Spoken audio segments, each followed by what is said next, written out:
Queen Zareth stepped off her ship and onto the human research station orbiting Mars. The metal walls were plain and simple, nothing like the golden halls of her palace back home.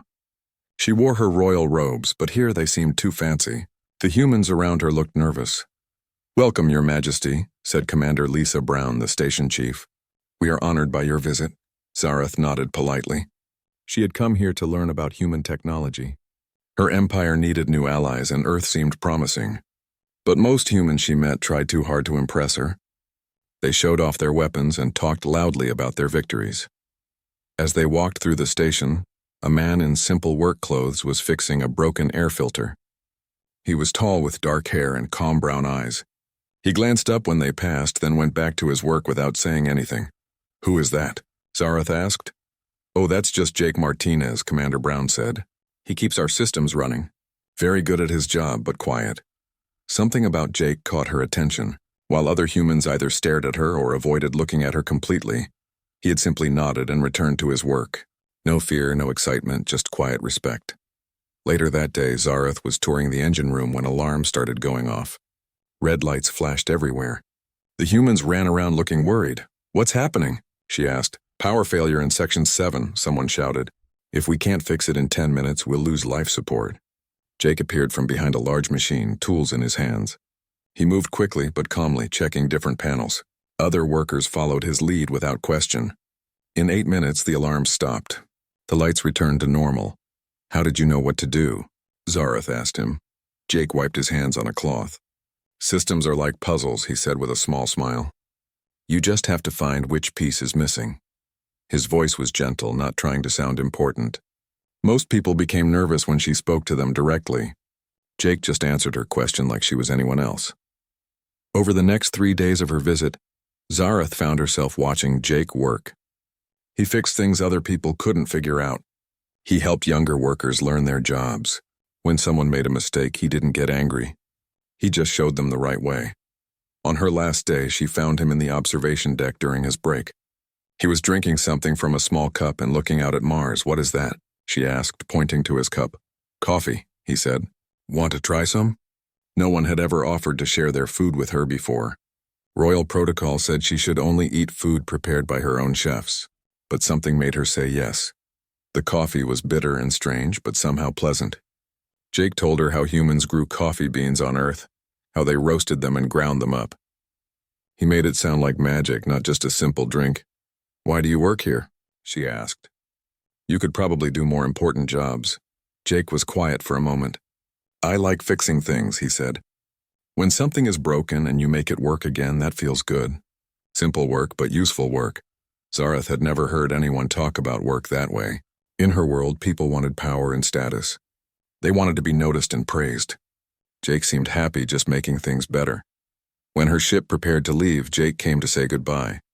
He didn't ask for anything or try to give her expensive gifts. He just handed her a small packet. "Coffee beans," he explained, "in case you want to try making it yourself." 6 months later, Jake received a message that surprised him. Queen Zareth invited him to visit her homeworld. Not for business or politics, just to visit. He almost said no. What did a simple maintenance worker have to do on an alien world? But curiosity won. He took vacation time and made the long journey to the Valorian Empire. The Queen's world was beautiful. Crystal cities reached toward purple skies. The people were tall and elegant, with skin that changed color based on their moods. Everything was grand and impressive, but Zareth still remembered how rain felt when Jake showed her during her second visit to Earth. She remembered how he laughed when she tried to understand human jokes. She liked how he never pretended to be more than he was. Their friendship grew slowly. Jake visited 3 more times. Each time Zareth learned something new about humans through him. Not their weapons or their politics, but how they found joy in small things. How they helped each other. How they could be both strong and gentle. When Jake asked her to marry him, his proposal was simple. They were walking in her garden and he just said, "I think we make each other happy." Want to make it official? No grand speeches. No expensive rings. Just an honest question from an honest man. The wedding was small by royal standards. Many of Zareth's advisors thought she was making a mistake. Captain Vextel, her chief military officer, was especially unhappy. "A maintenance worker," he said privately to other court members. The queen could marry kings, generals, great leaders. Instead, she chooses this nobody. But Zareth didn't care what they thought. Jake made her laugh. He was kind to her servants. He learned their language and customs without complaining.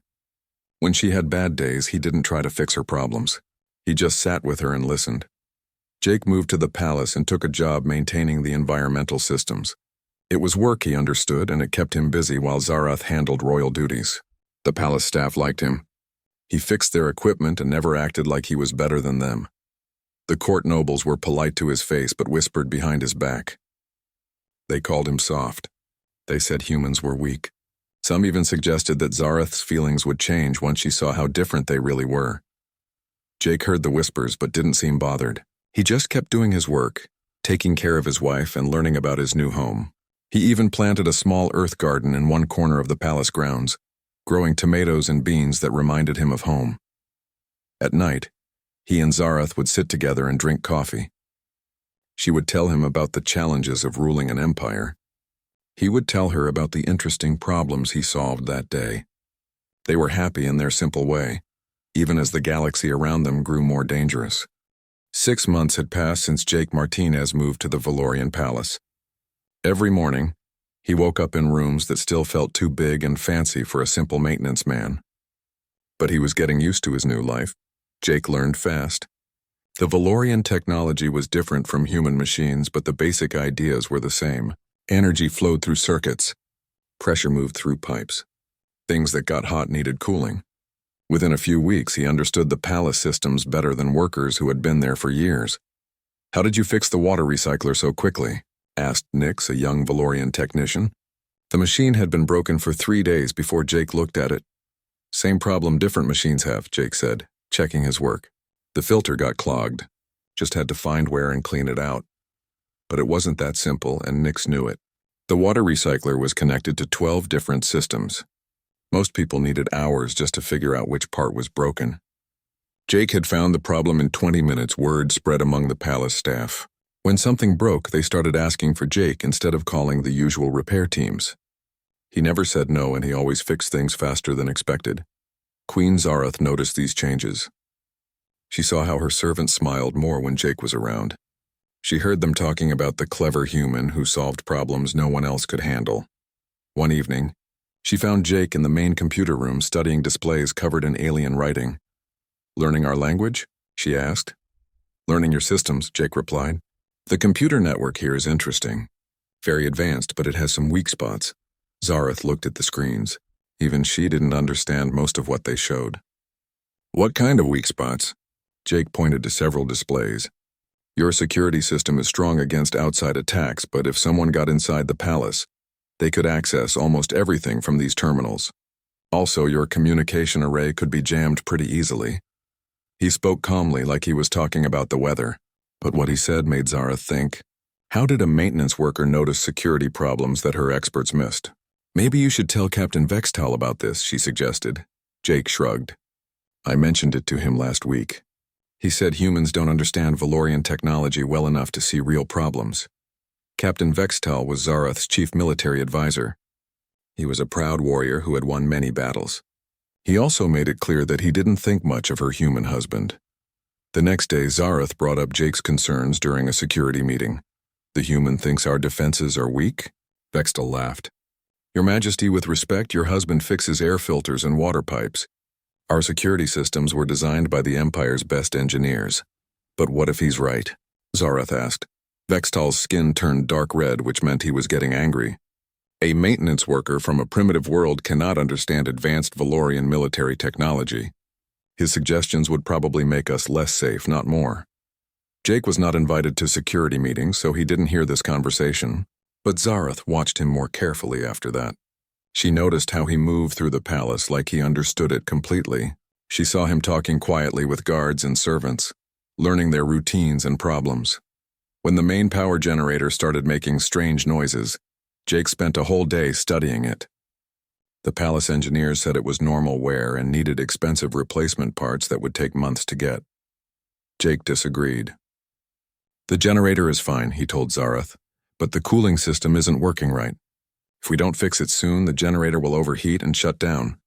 "How can you be sure?" she asked. Because I've seen this problem before. Different machines, same basic issue. Jake was right. 3 days later, the cooling system failed completely. If he hadn't already started working on it, the palace would have lost power for weeks. Instead, Jake had the repairs done in 6 hours. Vextel was not happy when he heard about this. Lucky guess, he told other officers. Even broken clocks are right twice a day. But Zareth was starting to wonder if Jake's successes were really just luck. Around this time, strange reports began reaching the Valorian capital. Human colonies in distant star systems were being attacked by Korth raiders. The Korth were dangerous pirates who had been growing stronger for years. They used fast ships and smart tactics to overwhelm bigger forces. Everyone expected the human colonies to be destroyed quickly. Humans were new to space travel. Their technology was primitive compared to older civilizations. The Korth had defeated much stronger enemies, but that's not what happened. The first attack was on New Dallas Colony, reported Minister Kale during a council meeting. 50 Korth ships against 12 human defenders. The humans should have been wiped out in minutes. What happened? Zareth asked. The humans won. Somehow they destroyed 30 Korth ships and drove off the rest. The Korth commander sent a message calling it impossible. More reports followed. At Riverside Station, humans used mining equipment to set traps that caught Korth ships by surprise. At New Boston, they turned cargo haulers into guided missiles that broke through Korth shields. At every battle, humans found ways to win that nobody expected. How are they doing this? Vextel demanded. Human ships are slow and weak. Their weapons are basic. They shouldn't be able to fight the Korth at all. Minister Kale studied his reports. The tactics are unusual. They don't fight like any military we know. It's like they're making up new strategies for each battle. Zareth listened to these discussions with growing interest. The humans were doing something that surprised everyone, including their allies. They were taking enemies that seemed much stronger and finding ways to beat them. It reminded her of how Jake approached broken machines.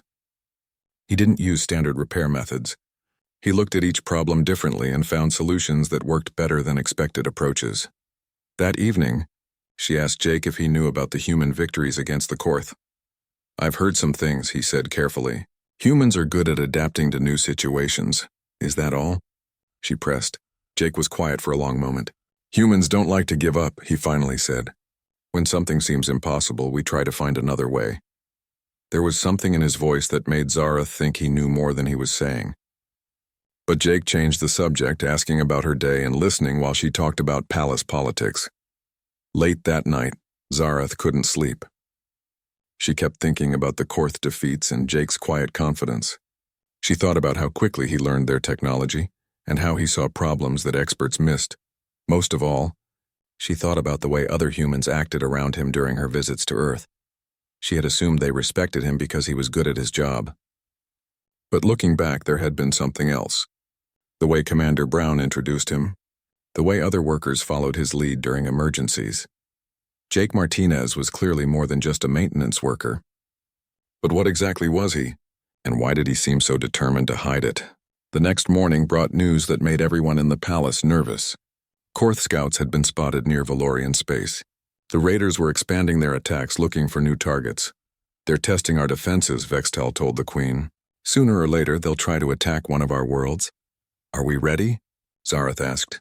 Our fleet is strong, Vextel said confidently. The Korth won't find us as easy to defeat as those human farmers. But privately, Zareth wondered if the captain was underestimating both the Korth and the humans. Jake's warnings about palace security seemed more important now. If the humans could find ways to beat the Korth, maybe their ideas about defense were worth hearing. She decided to ask Jake about security again. But this time, she would listen more carefully to what he said and how he said it.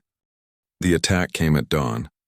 Zareth was drinking her morning coffee with Jake when the palace shook. Cups fell from tables. Alarms started screaming throughout the building. What's happening? She asked. But Jake was already moving toward the window. Outside, the sky was full of ships. Hundreds of dark vessels with red markings dropped out of hyperspace above the planet. They moved in perfect formation like a swarm of deadly insects. Korth Armada, Jake said quietly. His voice was calm, but something had changed in his eyes. Captain Vextel's voice came over the communication system. All palace staff to emergency stations. This is not a drill. We are under attack.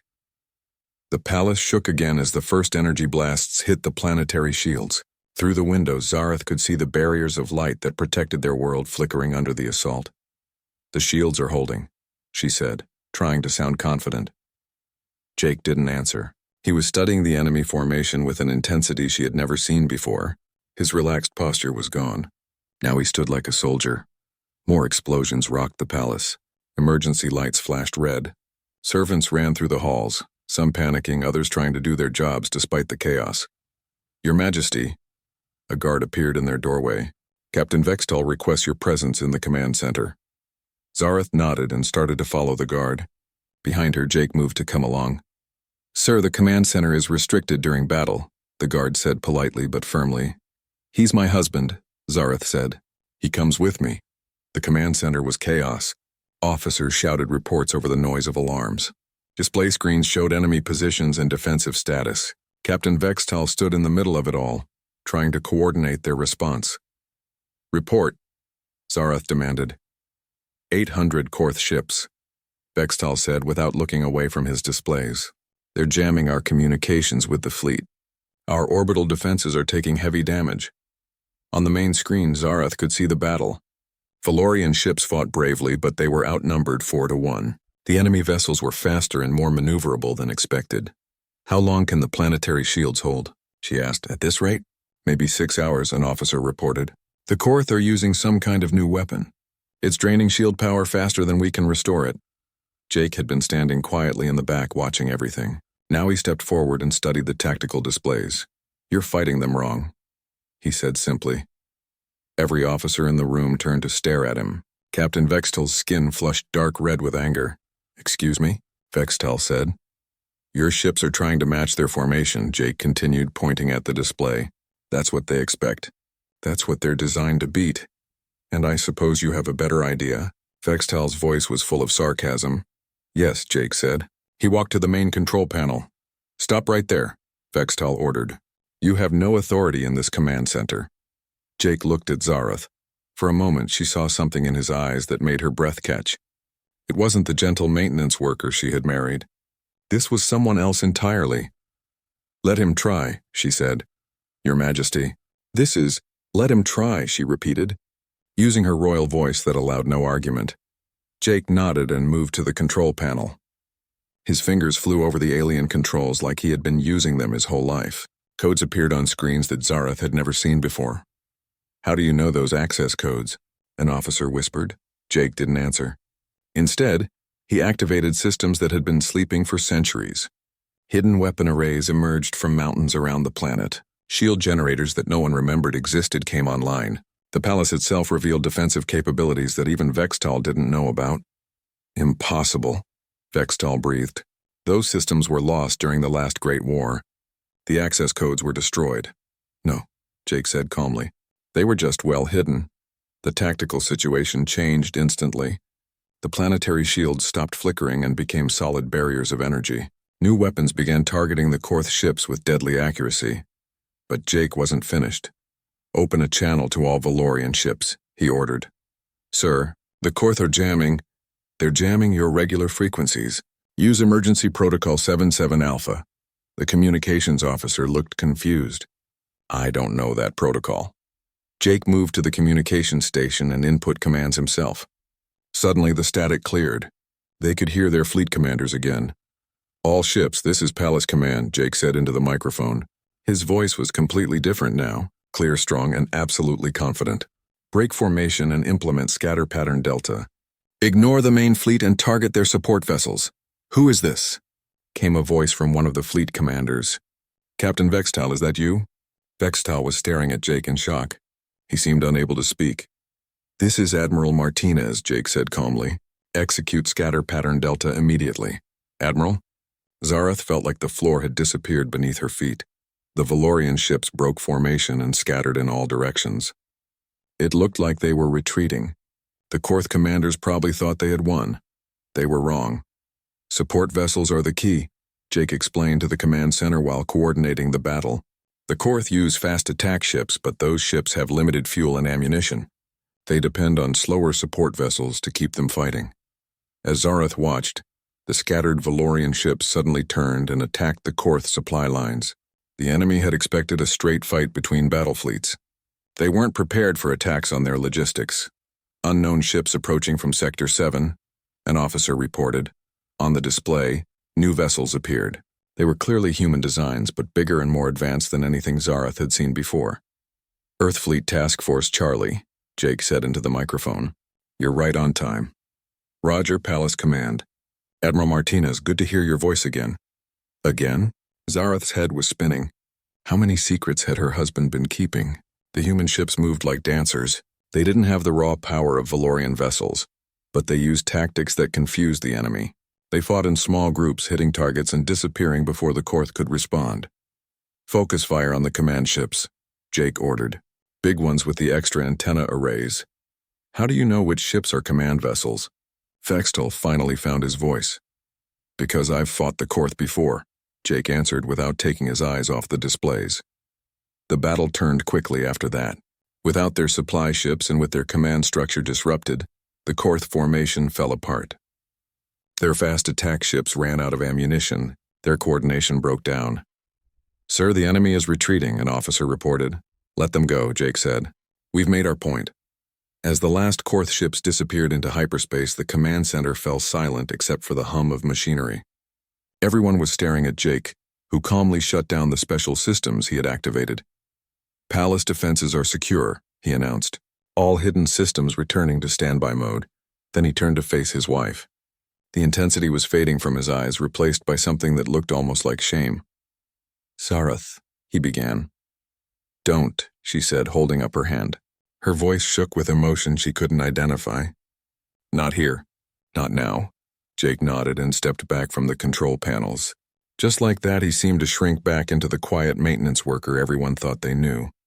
But it was too late. Everyone in the command center had seen what he really was. The man who fixed air filters and water pipes was also someone who could take command of a planetary defense and coordinate with human admirals like they were old friends. Captain Vextal looked between Jake and the Queen, his expression unreadable.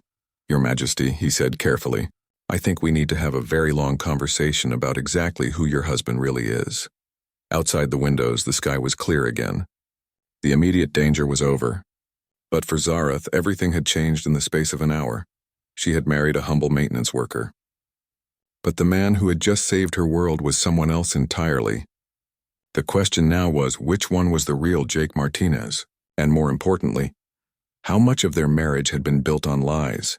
The alarms had stopped screaming, but in Zareth's heart, a different kind of storm was just beginning. Zareth waited until they were alone in their private chambers before she spoke. Jake sat on the edge of their bed, still wearing his simple work clothes. But everything about him seemed different now.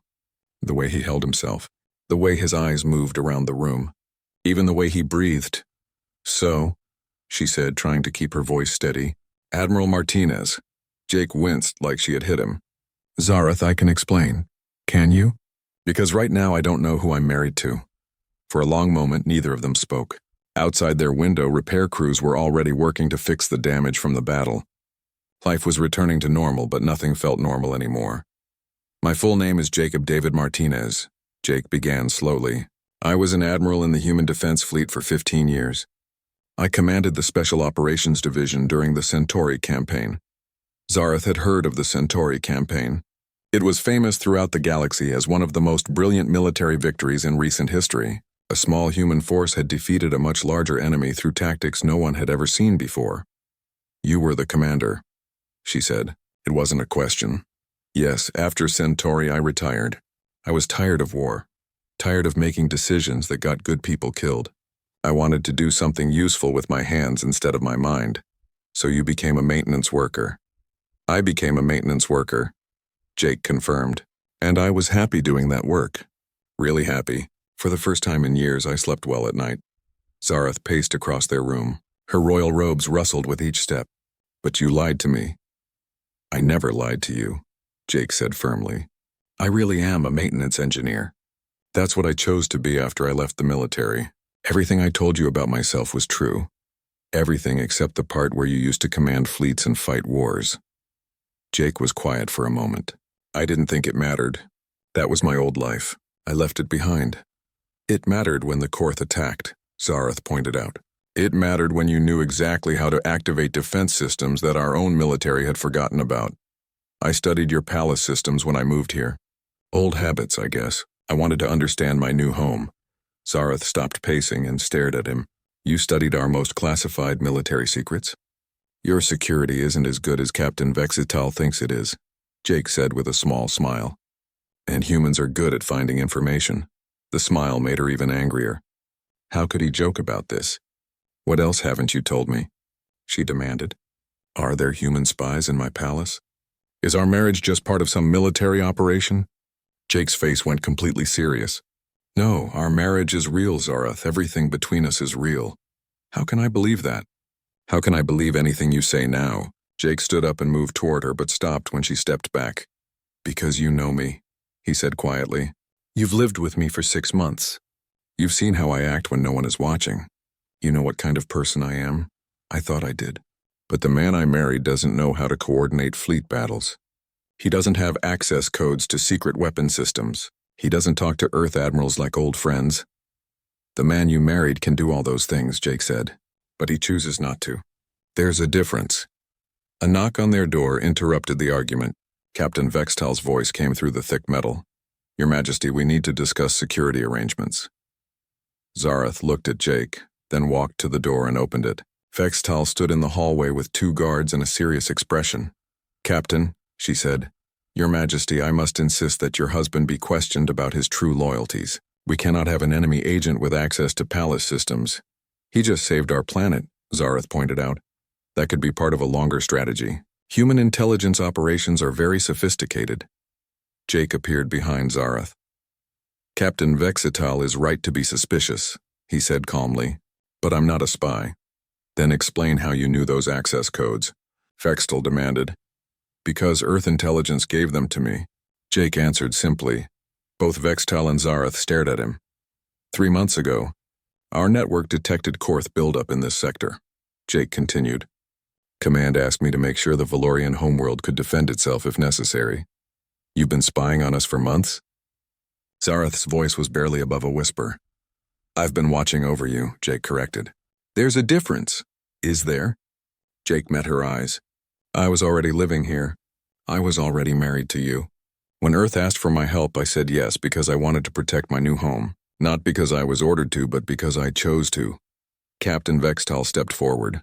So you admit to conducting intelligence operations on Valorian soil. I admit to making sure my wife's planet could survive a Korth attack. Which it just did. The captain's skin was turning red again. You had no right.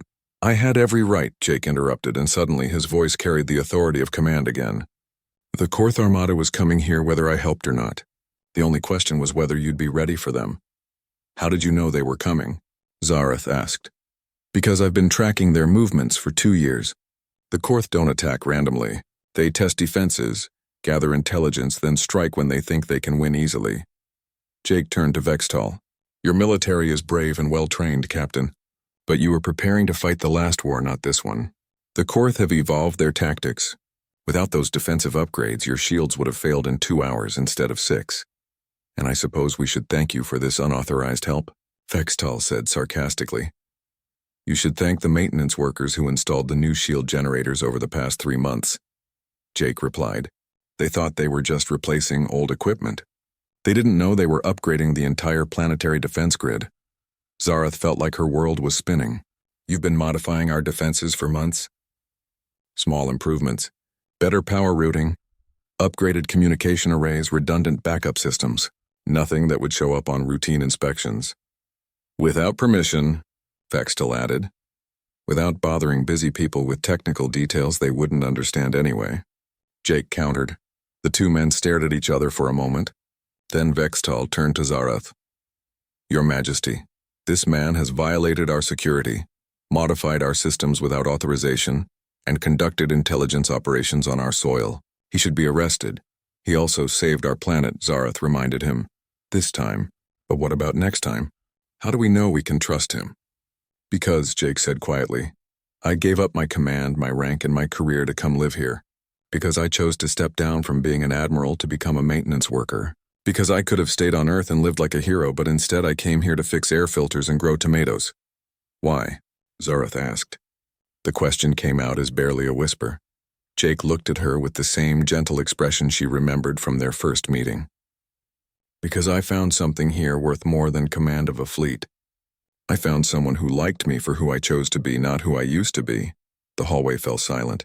Even Captain Vextal seemed to be thinking about Jake's words.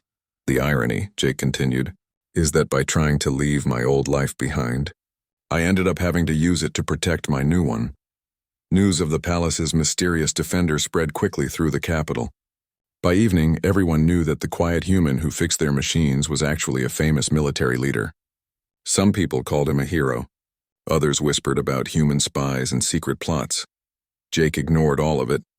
The day after the battle, he went back to work maintaining the environmental systems. When people stared at him or asked questions, he politely answered and then returned to his tasks. But everything had changed, and everyone knew it. The man who had once seemed weak and simple was now someone who made hardened military officers speak carefully when addressing him. Zareth watched her husband work in their garden that evening. He was planting new tomato seeds to replace the ones damaged in the attack. His movements were the same as always, careful, patient, gentle. "Do you regret it?" she asked. "Regret what?" "Giving up your command. Choosing a simple life." Jake considered the question while pressing soil around a small seed. "No," he said finally. "I regret that circumstances forced me to reveal things I wanted to leave buried. But I don't regret the choices I made. Even if those choices cost you your marriage." Jake looked up at her. "That's not my choice to make anymore, is it?" Zareth didn't answer. She didn't know what her answer would be. 3 weeks after the Korth attack, life in the palace had settled into a strange new rhythm. The repairs were nearly finished. The defensive systems that Jake had activated remained online, monitored by teams of technicians who were still learning how they worked. Zareth found herself watching her husband with new eyes. He still wore the same simple work clothes. He still fixed broken machines and tended his garden. But now she noticed things she had missed before. The way guards nodded respectfully when he passed. How young technicians asked for his advice on problems their supervisors couldn't solve. The careful way Captain Vextal spoke to him during security briefings. Everyone treated Jake differently now, but Jake himself seemed unchanged. "Do you miss it?" Zareth asked one morning as they shared coffee in their garden. "Miss what?" Jake was checking the new tomato plants. They were growing well despite the recent chaos. Command, leading fleets, being important. Jake was quiet for a long moment.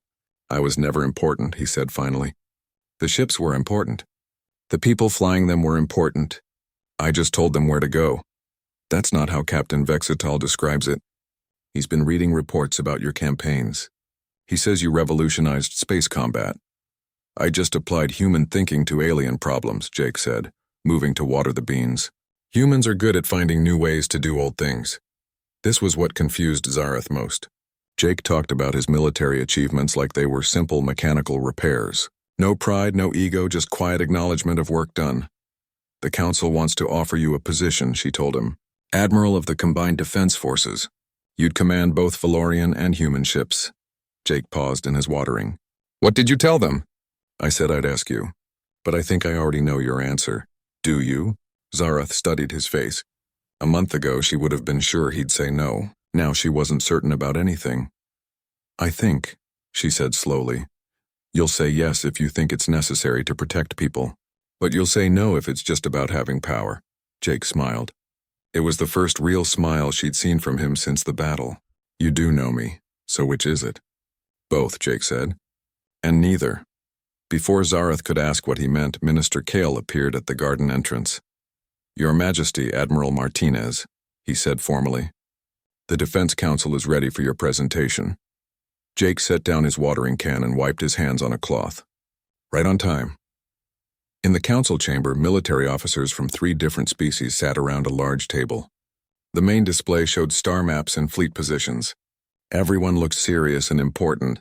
Jake stood at the front of the room wearing his work clothes. Next to all the fancy uniforms, he looked completely out of place. But when he began to speak, everyone listened carefully. "The Korth will be back," he said simply. "Not next week or next month, but they'll be back. And next time they'll be ready for the tactics we used. So we need bigger fleets, Captain Vextal said. More ships, better weapons. No, Jake replied. We need better connections. He touched a control and the display changed to show trade routes and communication networks. The Korth win because they're organized. They share information, coordinate attacks, and support each other.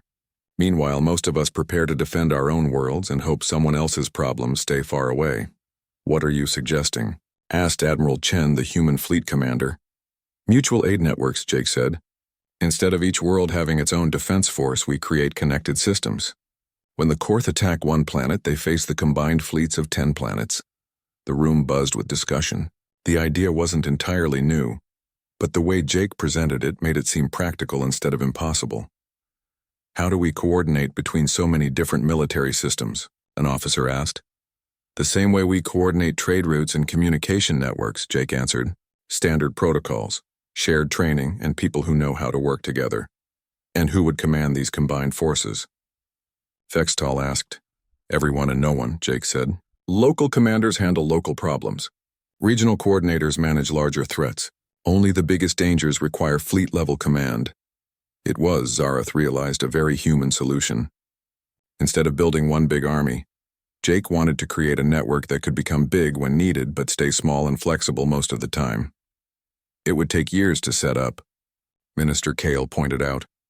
Better to start now than wait until the next attack, Jake replied. The discussion continued for hours. When it finally ended, most of the council members seemed convinced that Jake's plan could work. They also seemed convinced that Jake should be the one to implement it. Admiral Martinez, Captain Vextal said as the meeting broke up, I owe you an apology. I underestimated both you and human military thinking. Jake shook the captain's hand. You protected your queen and your people the best way you knew how. That's what good officers do. That evening, Zareth found Jake back in their garden. He was sitting on a simple bench watching the sunset paint the sky in shades of purple and gold. So, she said, sitting beside him, Admiral of the Combined Defense Forces? Coordinator of Mutual Defense Networks, Jake corrected. Different job, same goal. Keeping people safe. Keeping people safe. They sat in comfortable silence for a while. The garden smelled like growing things and possibility. I need to ask you something, Zareth said finally. Okay. That first day we met on the Mars station, when the power failed and you fixed it so quickly, was that really just good maintenance work? Jake was quiet for a long moment. The station's emergency systems had been sabotaged, he said finally. Someone wanted to make your visit memorable for the wrong reasons. Sabotaged? By who? Pirates hoping to capture a Valorian queen for ransom. They didn't know there was an admiral on board pretending to be a maintenance worker. Zareth stared at him. So even our first meeting was real, Jake finished. I really was working as a maintenance engineer. I really did enjoy fixing that system. And I really did think you were the most beautiful woman I'd ever seen. But you saved my life that day. I prevented a problem that would have endangered you, same way I'd prevent any other dangerous malfunction. Is that all I was to you? A maintenance problem? Jake turned to look at her directly. You were never a problem, Zareth. You were a solution. A solution to what? To the question of what kind of person I wanted to be. Before Zareth could respond, young Officer Nix appeared at the garden entrance. The Valorian looked nervous about interrupting. Excuse me, Admiral Martinez. I have a question. What is it, Nix? I've been reading about your military career. The Centauri campaign, the Titan defense, all those victories. You could have commanded the entire human defense fleet. You could have been one of the most powerful people in the galaxy. Okay, Jake said patiently. So why did you give it all up? Why did you choose to become a maintenance worker? Jake looked at the young officer for a long moment. Then he glanced at Zareth, at their garden, at the peaceful palace around them. Because I found something worth protecting that doesn't require a war to keep, he said simply. Nix looked confused. I don't understand. Power is about making people do what you want, Jake explained. But the things that matter most can't be commanded. They have to be chosen freely. He gestured around the garden. These plants grow because I take care of them, not because I order them to. Your queen married me because she wanted to, not because I conquered her planet. The peace we're building will work because people choose to cooperate, not because someone forces them to. But you're still going to coordinate the defense networks, Nix pointed out. Yes, because sometimes you have to fight to protect the things that are worth choosing. But the goal is always to get back to the garden. The young officer nodded thoughtfully and left them alone. Zarath took Jake's hand. It was rough from work but gentle in hers. I understand now, she said. Understand what? Why you never seemed intimidated by being married to a queen. It wasn't because you didn't understand royalty. It was because you'd already chosen to give up something bigger.